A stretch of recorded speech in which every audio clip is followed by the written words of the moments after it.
16장을 보게 되면요, 부자와 나사로 이야기, 또 청지기 비유 이야기가 나오고 있습니다. 먼저 16장 1절에서 13절까지는 불의한 청지기 비유가 나오고 있는데요. 자, 1절만 한번 우리가 읽어볼까요? 또한 제자들에게 이르시되 어떤 부자에게 청지기가 있는데 그가 주인의 소유를 낭비한다는 말이 그 주인에게 들린지라. 아멘. 청지기가요, 주인의 재물을 낭비했습니다. 주인이 알게 되었습니다. 쫓겨날 것 같습니다. 이 청지기는 자기가 살 길을 찾기 위해서 주인에게 빚진 자들을 막 찾아다니면서 빚을 줄여주면서 빚을 받아오는 겁니다. 우리 시각에서 볼 때는 아니, 자기 것도 아닌데 인심을 써도 되는가? 이거 공범횡령하는 거 아닌가? 라고 생각할 수 있습니다. 그런데 주인은 어떻게 해야 돼요? 쫓아내려고 하다가, 책망하려고 하다가 정말 잘했다라고 칭찬하죠. 왜 주인은 이 청지기를 쫓아내려고 하다가 오히려 칭찬하고 있습니까? 내일을 대비하는 지혜에 대해서 칭찬하고 있는 겁니다. 자기가 쫓겨나게 되면 미래를 어떻게 하지? 이걸 대비하기 위해서 현재를 준비하는 지혜입니다. 지금 예수님은요, 이 청지기의 불의한 행동에 대해서 지적하는 것이 아니라 이 불의한 나쁜 청지기도 자신의 앞날에 대해서 염려하고, 이렇게 불성실했던 청지기도 미래를 준비하는 이 지혜를 너희들이 본받아야 되지 않겠느냐라고 강조하고 있는 겁니다. 이 비유를 통해 예수님은 청지기가 주인의 재물을 이용해서 미래를 준비한 것처럼 니네들이 가지고 있는 재물, 세상 재물 네 거 아니잖아. 그것 가지고 영원한 하나님 나라에 들어가기 위해서 지혜롭게 사용하라라고 우리에게 말씀하고 있는 거예요. 아멘. 불의한 청지기도요, 재물을 이용해서 자신의 장래를 빈틈없이 준비한 것처럼 우리는 빛의 자녀들입니다. 세상 재물을 나의 즐거움을 위해서만 사용해서는 안 되고 영원한 저 하나님 나라, 장래의 영원한 삶을 위해서 우리가 선용해야 된다는 겁니다. 아멘. 그래서 13절에 보게 되면 내 물질이 있는 곳에 내 마음이 있다. 예수님께서는 재물과 하나님을 동시에 사랑할 수 없음을 말씀하시면서 내 씀씀이가 지금 어디에 있는지를 보십시오. 그곳에 내 마음이 있는 것입니다. 그래서 우리 그리스도인들은요, 하나님께서 내게 허락하신 재물을 내 만족을 위해서, 내 즐거움을 위해서, 나를 위해서만 사용하는 것이 아니라 하나님 나라 확장을 위해서, 주의 성전을 세워가기 위해서도 인색한 없이, 억지로 없이 기쁨으로 투자할 수 있어야 된다고 예수님께서 말씀하고 있는 겁니다. 아멘. 또한 왜 주인은요, 이 불의한 청지기를 칭찬합니까? 주인의 명예를 더 높인 것에 대해서 칭찬하고 있는 겁니다. 고대 성경 시대는요, 명예와 수치를 가장 중요하게 생각하는 시대였습니다. 물질 이런 게 중요한 게 아니라 내 명예를, 내 자존심을 지키는 것. 그래서 어떤 행동을 해요, 말을 해요, 이게 명예가 된다라고 그러면 죽음을 불사하고 하는 겁니다. 그런데 이게 수치가 된다 그러면 칼에 목이 들어와요. 목에 칼이 들어와도 그 행동을 하지 않습니다. 이것이 인생의 가장 중요한 문제이므로, 만약 다른 사람에 의해서 내 명예가 높아진다 그러면 이거는 손을 대지 않고도 코를 푸는 것입니다. 너무 좋은 일이죠. 자, 이 본문에서 주인이 청지기를 지혜롭다라고 칭찬하는 이유가 뭐라는 거예요? 주인의 명예를 높여주는 행동을 했다는 겁니다. 뭐가요? 청지기가 빚진 사람들, 주인에게 빚진 사람들을 찾아가잖아요. 그리고 너 1,000만 원 빚졌으니까 각서에다가 500만 원 쓰고 500만 원만 줘. 500만 원을 깎아준 겁니다. 또 100만 원 빚진 이에게 찾아가서 너 50만 원이라고 각서에 쓰고 50만 원만 줘. 그렇게 하는 겁니다. 이건요, 주인이 1,000만 원을 빌려주고 100만 원을 빌려준 것이 아니라 고리대 이자를 늘려놓은 겁니다. 원금은 사실 500만 원도 안 되고요, 50만 원도 되지 않습니다. 그런데 고리대 이자가 너무 높다 보니까 지금 1,000만 원이 되었고 100만 원이 되었습니다. 그러니까 실상 이 청지기가 인심을 써준 것 같지만은 그래도 원금은 다 받아낸 것입니다. 나중에 내가 쫓겨나면 반반하자, 그런 이야기가 아닙니다. 과연 이렇다면 빌려간 사람들, 돈을 갚는 사람들이 이 빚을 누가 탕감해 줬다라고 생각합니까? 청지기가 종이 자기 마음대로 빚을 탕감해 줄 수 있는 것은 아니잖아요. 당연히 채무자들이 생각할 때는 주인이 허락해 줬다, 이거는 주인이 빚을 탕감해 주는 것으로 알고 있는 것입니다. 그래서 자연스럽게 주인이 정말 자비롭구나, 너그럽구나 칭찬하고 박수치게 되는 것입니다. 주인은요, 지금 한 게 없습니다. 손해본 게 없습니다. 손해도 안 보고 자기 인생에서 가장 중요한 명예를 이 종을 통해서 얻게 된 것입니다. 그래서 잘했다라고 칭찬한 것입니다. 자, 예수님을 따르는 제자인 우리도요, 또한 재물을 사용해 지혜로운 청지기가 되어야 됩니다. 9절에 보게 되면 내가 너희에게 말하노니 불의의 재물로 친구를 사라. 이 불의의 재물이라는 것은 우리가 횡령한 거, 또 나쁘게 벌은 거, 좋지 않은 재물을 말하는 것이 아닙니다. 유대 랍비들은 세상 재물을 얘기할 때 불의한 재물이라고 말합니다. 그래서 현대인의 성경을 보게 되면 아예 그렇게 번역을 하고 있죠. 불의한 재물이 아니라 세상 재물이라고 표현을 하고 있습니다. 이 땅에 청지기로 살아가는 우리는요, 마지막 날 하나님 앞에 심판대에 서게 됩니다. 그때 내가 이사갈의 스불론의 사명을 잘 감당했는지, 착하고 신실한 종아, 주님께서 칭찬하실 수 있도록 우리에게 맡겨주신 것으로 내일을 잘 대비하는 신실한 성지기들이 될 수 있기를 바랍니다. 아멘. 자, 14절에서 18절을 보게 되면요, 바리새인들의 불의에 대해서 책망하고 있습니다. 자, 하나님과 재물을 겸해서 섬길 수 없다, 예수님의 가르침을 들어온 바리새인들은요 비웃습니다. 왜요? 바리새인들은 부를 하나님께서 주신 복으로 생각하고 있습니다. 예수님은 하늘나라에 대한 소망 없고 돈만 좋아하는 바리새인들의 가치관을 바꾸어주고 싶었습니다. 그런데 바리새인들은 지금 이 비유의 핵심을 깨달지를 못하는 거예요. 그리고 자기네들은 지금 부는 하나님께서 주신 것이다, 이 가치관, 생각이 꽉 차 있는데 예수님께서 다른 말씀을 하니까 웃기고 있네. 예수님의 말씀을 듣지 않고 오히려 더 비웃습니다. 자, 그랬더니 무슨 일이 일어나요? 자, 19절. 한 부자가 있어 자색옷과 고운 베옷을 입고 날마다 호화롭게 즐기더라. 아멘. 자, 예수님께서는 바리새인들에게 바른 물질관에 대해서 말씀해 주고 싶었는데 비웃습니다. 그러자 예수님께서는 부자와 거지 나사로 비유를 통해서 말씀을 들어서 그런데 회개하지 않고 바리새인들처럼 비웃기만 한다면 이런 사람들은 결국 부자와 나사로 비유에 나오는 부자처럼 지옥에서 고통 중에 괴로움을 당할 것이다 라고 예수님께서 경고하시는 말씀입니다. 불의한 청지기 비유, 부자와 나사로 비유는요, 누가복음에만 나오는 독특한 비유입니다.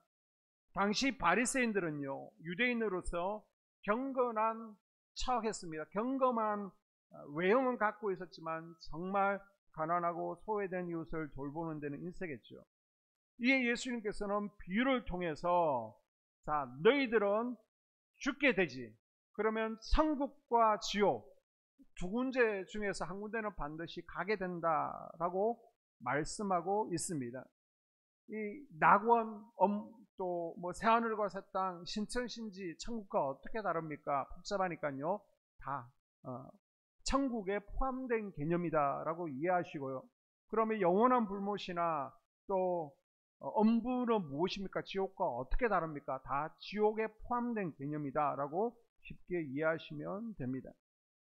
그래서 천국과 지옥이 있음을 알고요, 이 땅에 있을 때만이 예수님을 믿을 수 있고 구원받을 수 있는 기회, 천국에 갈 수 있는 기회다라고 예수님께서 가르쳐 주시는 것입니다.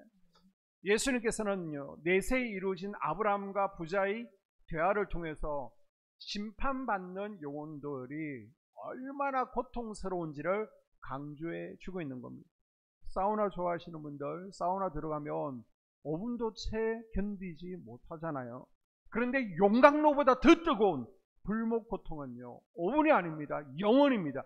영원히 그곳에서 고통받게 된다라고 예수님께서 말씀하시고요. 내세의 소망이 없는 사람은 정말 불행한 사람이야. 이 세상에서 부하지 않든 부하든 궁극적인 소망을 저 하늘에 두고 우리가 천국을 향해서 나아가는 삶이 되어야 된다라고 말씀해 주시고 있는 줄로 믿습니다. 아멘. 또 영혼과 내세를 생각하지 않고 매일 그냥 하루하루 즐기며 사는 것은 죄를 범하는 것이다 라고 예수님께서 말씀하십니다. 부자는요, 부유하기 때문에 영적인 무관심의 죄를 범한 겁니다. 부자는 부자였기 때문에 지옥 간 게 아닙니다. 오해하시면 안 됩니다.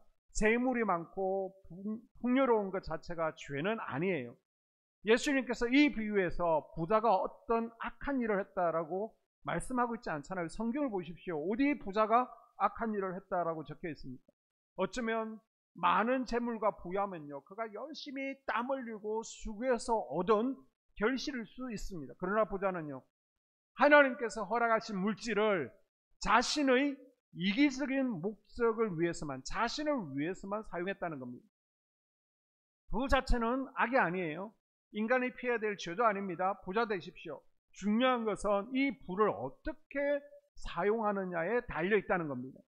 부자는요, 자신의 풍요로운 삶에 집착해서 내가 어떻게 하나님 나라를 세워갈 것인가, 어떻게 이웃을 섬길 것인가, 그리고 영원한 미래의 소망마저 생각하지 않고 오직 나를 위해서만, 지금 이 땅에서의 즐거움을 위해서만 살았습니다. 재물을 사용함에 있어서 가족들을 위해서, 나의 즐거움을 위해서, 자신만을 위해서 사용했을 뿐 그 재물이 하나님께서 자기에게 맡겨주신 것이라는, 나는 청직이라는 생각이 전혀 없었습니다. 그래서 부자는요, 자신의 집 대문에 누워서 고통당하고 있던 나사로에 대해서 무관심했던 것입니다. 하나님께서 자기에게 맡겨주신 재물로 사랑과 긍휼을 베풀지 않았습니다. 그래서 야고보서 5장에 보게 되면요, 부자의 삶에 대해서 이렇게 말하고 있습니다. 자, 야고보서 5장 1절부터 화면을 보시면요. 들으라 부한 자들아, 너희에게 임할 고생으로 말미암아 울고 통곡하라. 너희 재물은 썩었고 너희 옷은 좀 먹었으며 너희 금과 은은 녹이 슬었으니 이 녹이 너희에게 증거가 되며 불같이 너희 살을 먹으리라. 너희가 말세에 재물을 쌓았도다.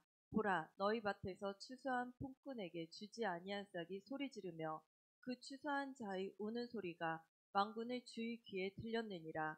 너희가 땅에서 사치하고 방종하여 사륙의 날에 너희 마음을 살찌게 하였도다. 아멘. 이렇게 하면 심판받는다라고 예수님께서 비유로 말씀하시고 있는 겁니다. 반면 거지 나사로는요, 지금 병으로 인해서 인생 최저의 비참한 삶을 살면서도, 나사로 이름의 뜻이 뭐예요? 하나님께서 도우신다. 그 이름에서 보여주는 것처럼 하나님을 의지하며 하나님의 도우심으로 말미암아 구원을 받게 되었습니다. 아멘. 이 세상 이후에 있을 하나님 나라를 기준으로 판단해 볼 때 재물에 집착한 세속적인 삶보다 미래의 소망을 두고 또 우리 영혼을 단장하는 삶이 더욱 값진 인생인 것을 꼭 기억할 수 있기를 바랍니다. 아멘. 또 이 비유를 통해서요, 인간상의 역전이 있다. 인간 세상에는 역전이 있는 것이 있다라는 것을 알려주고 있습니다. 자, 생전의 부자와 나사로의 위치가 죽은 뒤에 바뀌게 되죠. 이처럼 우리 현실 가운데서도 역전이 있다는 겁니다. 건강하던 사람이 나보다 훨씬 건강했는데 갑자기 건강을 잃습니다.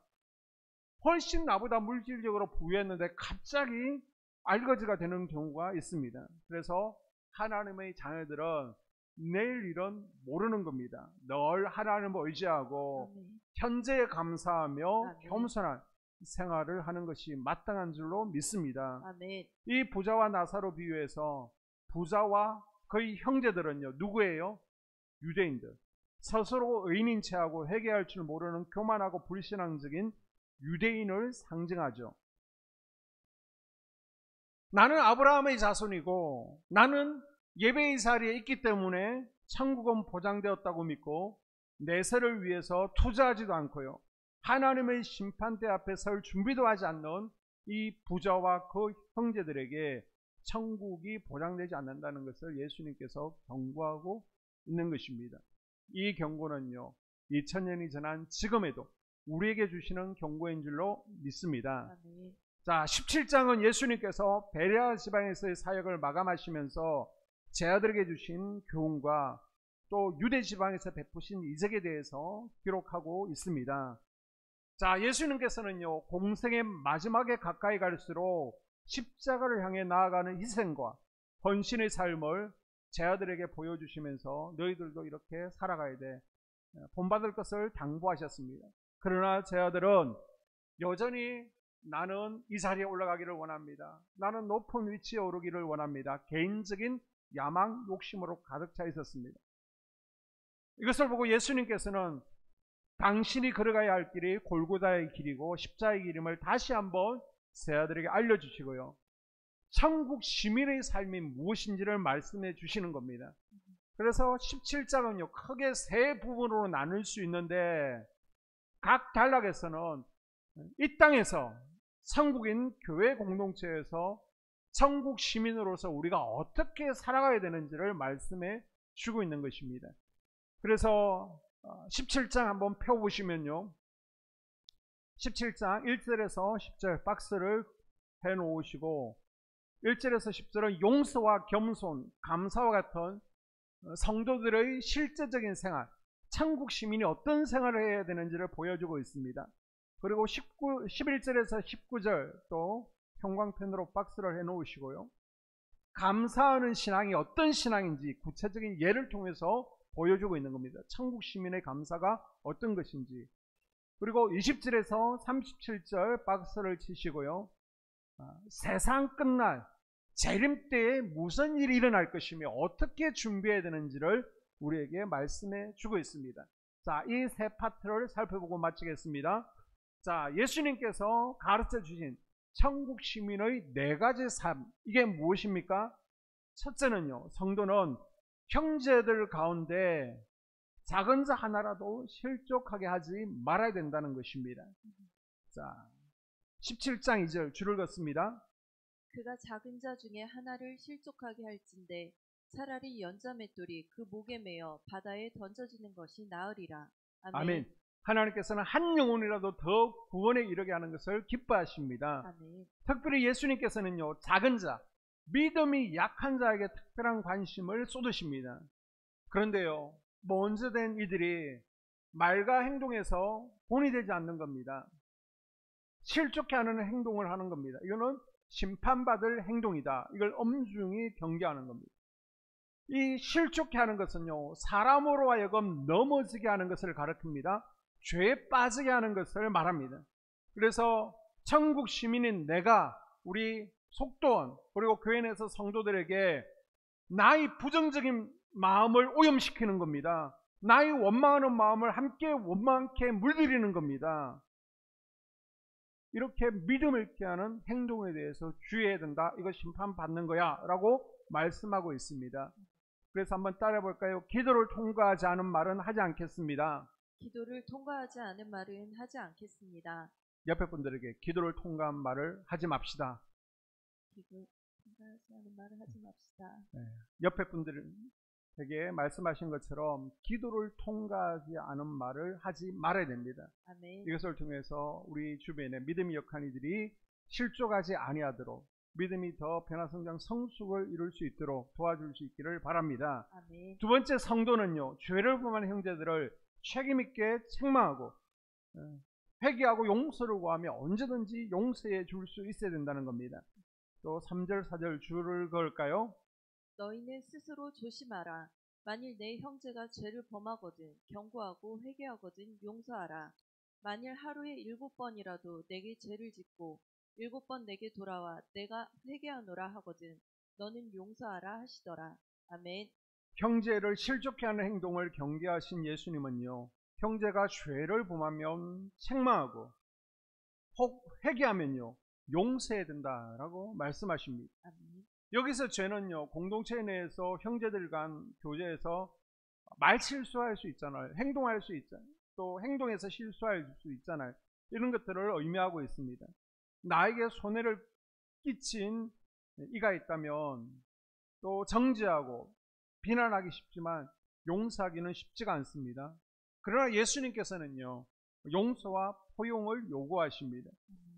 예수님께서는 7번에 70번, 또 70번에 7번이라도 용서하라라고 말씀하시는데, 이 7번 성경에서 완전수를 의미하죠. 그래서 만약 용서를 구하고 회개하면 무제한적으로 용서해 주라는 뜻입니다. 아멘. 은혜와 화목의 분위기가 넘치는 공동체적인 삶을 살기 위해서는요, 우리 모두가 나는 연약합니다, 부족한 존재라는 것을 깨달아야 됩니다. 아멘. 더 나은 게 없습니다. 똑같은 거예요. 또 나와 똑같지 않음에 대해서 비난하고 정죄할 거 없습니다. 서로 다른 거예요. 이 서로 다름을 인정하고 이해하고 포용하며 나아갈 때 우리 한수망 공동체가 더욱더 행복한 공동체가 될 줄로 믿습니다. 아멘. 세 번째 성도는요, 믿음의 성장이 있어야 된다는 것입니다. 자, 5절과 6절. 사도들이 주께 여짜오되 우리에게 믿음을 더하소서 하니 주께서 이르시되 너희에게 겨자씨 하늘만한 믿음이 있었더라면 이 뽕나무더러 뿌리가 뽑혀 바다에 심기어라 하였을 것이요 그것이 너희에게 순종하였으리라. 아멘. 아멘. 자, 겨자씨 보신 분들 있을 거예요. 들깨보다 아주 작습니다. 그런데 이게요, 최고 5m까지 자라서 새들이 깃들기도 합니다.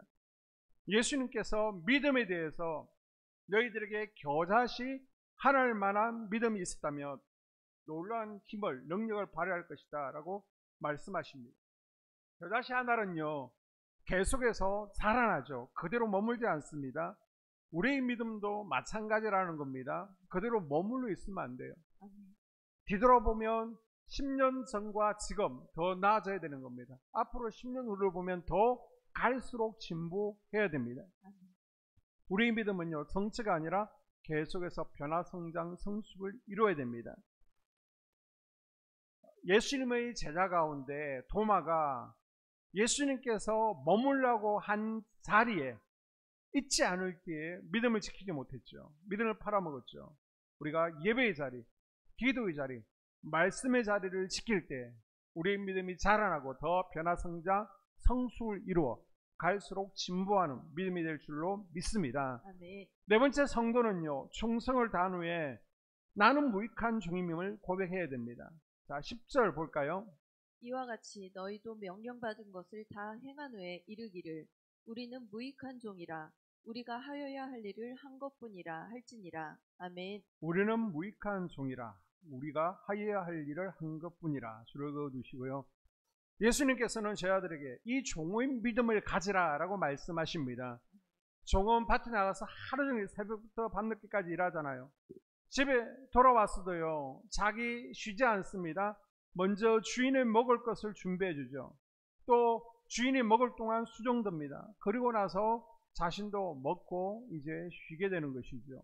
종은요, 주인에게 순종하고 주인을 위해 봉사해야 될 의무가 있는 사람을 가리키며 또 몸과 재능과 시간과 생명까지 주인에게 속한 주인의 소유물이다라는 개념을 가지고 있습니다.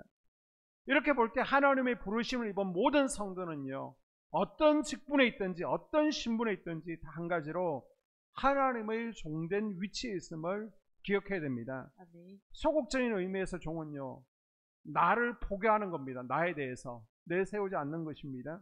그리고 적극적인 의미에서는 주인에게 절대 순종하는 자세가 필요합니다.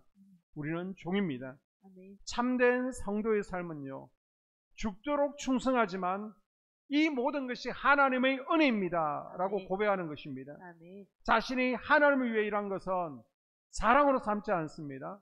그저 나는 무익한 종입니다. 하나님께 영광을 돌리는 삶입니다. 예수님도요, 하나님의 아들이지만 종의 모습을 입고 죽기까지 복종하셨잖아요. 아니, 하나님의 아들도 종의 모습으로 하나님 앞에 복종하였다면 그분의 제자인 우리도 당연히 예수님을 따라서 종의 모습으로 내가 더 희생하고 남들이 끓여하는 것 내가 먼저 하겠습니다. 내가 먼저 섬기겠습니다. 하나님의 일을 감당할 때 더 아름다운 성국 공동체가 이루어지게 될 줄로 믿습니다. 아멘. 자, 11절에서 19절은요, 감사하는 신앙을 구체적인 예를 들어서 보여주고 있습니다. 그 예가 뭐라는 거예요? 10명의 나병 환자.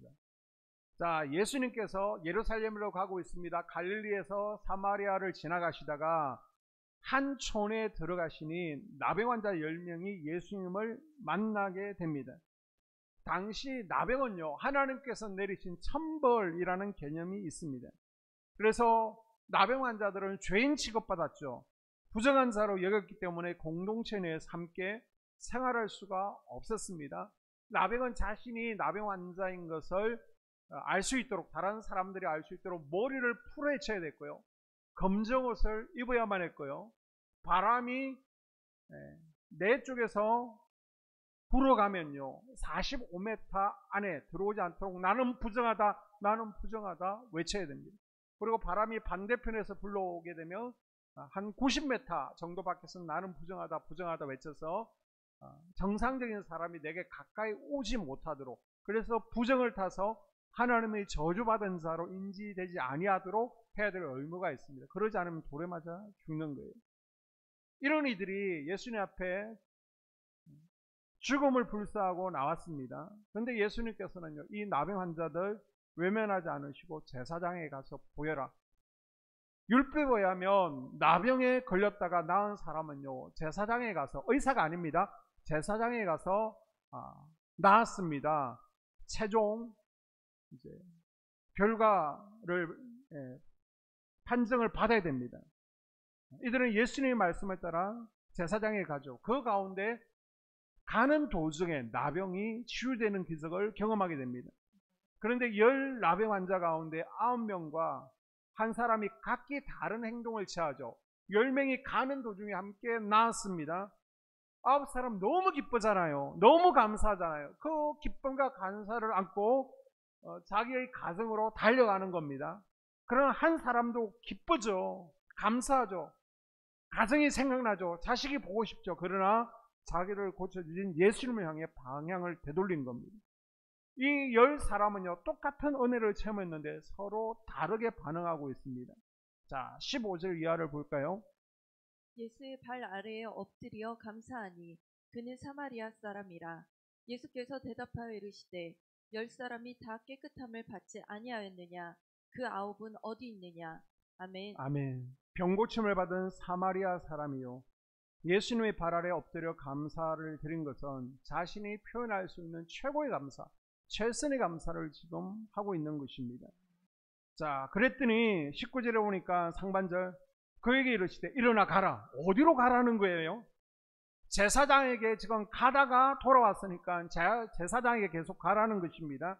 이제 가서 떳떳하게 진단을 받고 그곳에서 나는 깨끗해졌다, 정결 예배를 드리고 집으로 가든지 직장으로 가든지 아니면 이제는 성전에 가서 마음껏 예배드리고 하고 싶은 것 하라라는 것입니다.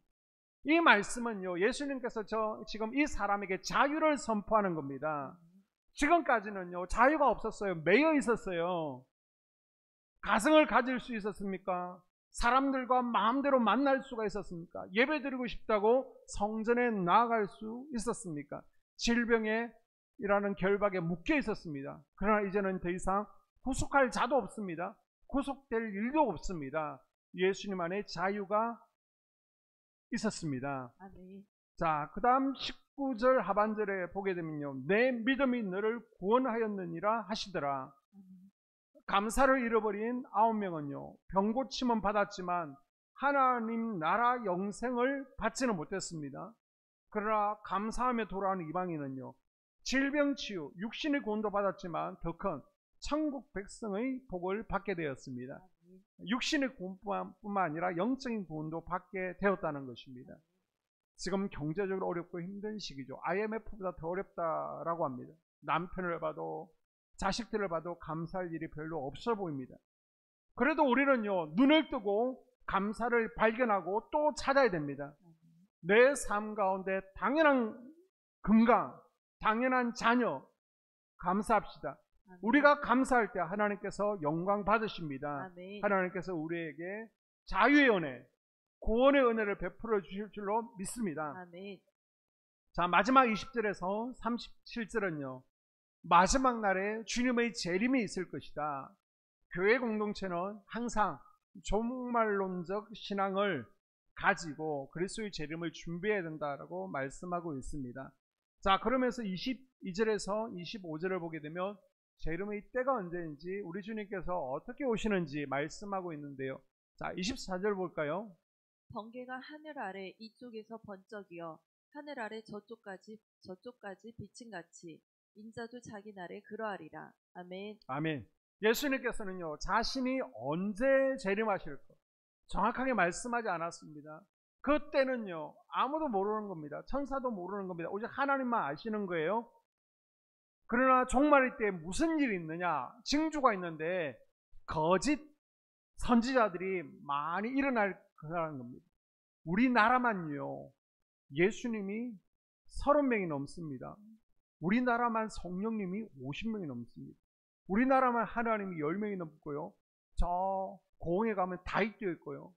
저 계룡산에 가면 엘리야도 있습니다. 거짓 선지자들이 많습니다. 또 재림이 임할 때 이 재림은 갑작스럽게 임할 것이다 라고 분명히 예수님께서 말씀하십니다. 주님의 재림은 도적같이 예기치 않을 때 임한다는 것입니다. 그러나 우리 주님께서 믿는 자들에게는 이미 알려주셨죠. 그게 뭡니까? 말씀을 통해서요, 마지막 날에 7 인의 재앙이 있을 것이다. 7 나팔 재앙이 저 하늘에, 저 땅에, 사람에게, 강과 바다에 있을 것이다. 요한계시록을 통해서 우리에게 다 말씀해 주셨잖아요. 그래서 이 말씀을 모르는 이들에게 그날은 도적같이 임할 거예요. 그러나 그 말씀을 알고 있는 우리는요, 그날은요, 이미 알고 있는 것처럼 임하게 됩니다. 마지막을 준비할 수 있는 우리가 될 수 있기를 바랍니다. 아멘. 또한 재림 직전의 세상 상태에 대해서 26절 이하 30절까지 말씀하고 있는데요. 재림 전에 있게 될 세상은 노아의 홍수 때나 또 소돔과 고모라 성이 파멸하기 직전의 상태와 같을 거라는 겁니다. 노아와 롯이 살던 때 사람들 먹고 마시는 것, 그 이상 아무 의미가 없다. 그냥 노세, 젊어서 노세. 굉장히 세속적입니다. 불신앙에 빠져 있습니다. 우상 숭배가 판칩니다. 하나님께서 하지 말라는 것 다 하고 있습니다. 하나님의 살아계심, 종말을 염두에 두지 않았습니다. 주님 재림 이전의 세상도요, 똑같다는 겁니다. 바로 지금이 그런 세상이죠. 불의와 불법이 난무하고 있습니다. 쾌락과 물질의 우상을 쫓고 있습니다. 바로 그때 우리 주님께서 도적같이 임할 것이다 라고 말씀하고 있습니다. 그럼 마지막 때에 재림을 맞이하는 성도들은 어떤 자세를 갖춰야 되느냐? 31절에서 37절 말씀하고 있는데요. 마지막 날에는 롯의 철을 기억하라 라고 말씀하십니다. 세상에 집착하며 하나님 나라를 사모하지 않는 자는 구원받을 수 없다라고 분명히 경고하고 있습니다. 마지막 날에는요, 같은 곳에 있어도 한 사람은 구원받고 다른 사람은 버림당함을 당할 수 있다는 겁니다. 마지막 날에요, 자기 목숨을 보존하고자 하면 잃고요, 잃고자 하는 자는 살 것이라는 것입니다. 주님의 재림 때는요, 하나님 나라에 들어가는 자와 그렇지 못한 자가 다 구별된다는 겁니다. 한 집 안에서도 그 일이 일어나게 될 것이라는 겁니다. 그래서 우리는 어떻게 해야 돼요? 신부가 신랑을 맞이하는 것처럼 깨어서 주님의 재림을 준비해야 됩니다. 아멘. 세상에 속한 집착을 버려야만이 롯의 아내처럼 화를 입지 않고 안전할 수 있는 겁니다. 자꾸 세상 돌아보면 우리는 소금 기둥되는 것을 기억하십시오. 아멘. 그래서 세상의 가치와 방법을 따라 사는 것이 아니라 하나님 말씀을 따라, 성경의 방법 따라 살아가며 늘 깨어 있어야 될 줄로 믿습니다. 아멘. 우리가 세상에 있지만은 세상에 속하지 않은 자세로 매일 예배와 기도 생활로 깨어서 신랑 되시는 주님의 재림을 준비하는 우리가 될 수 있기를 바랍니다. 아멘. 기도하겠습니다.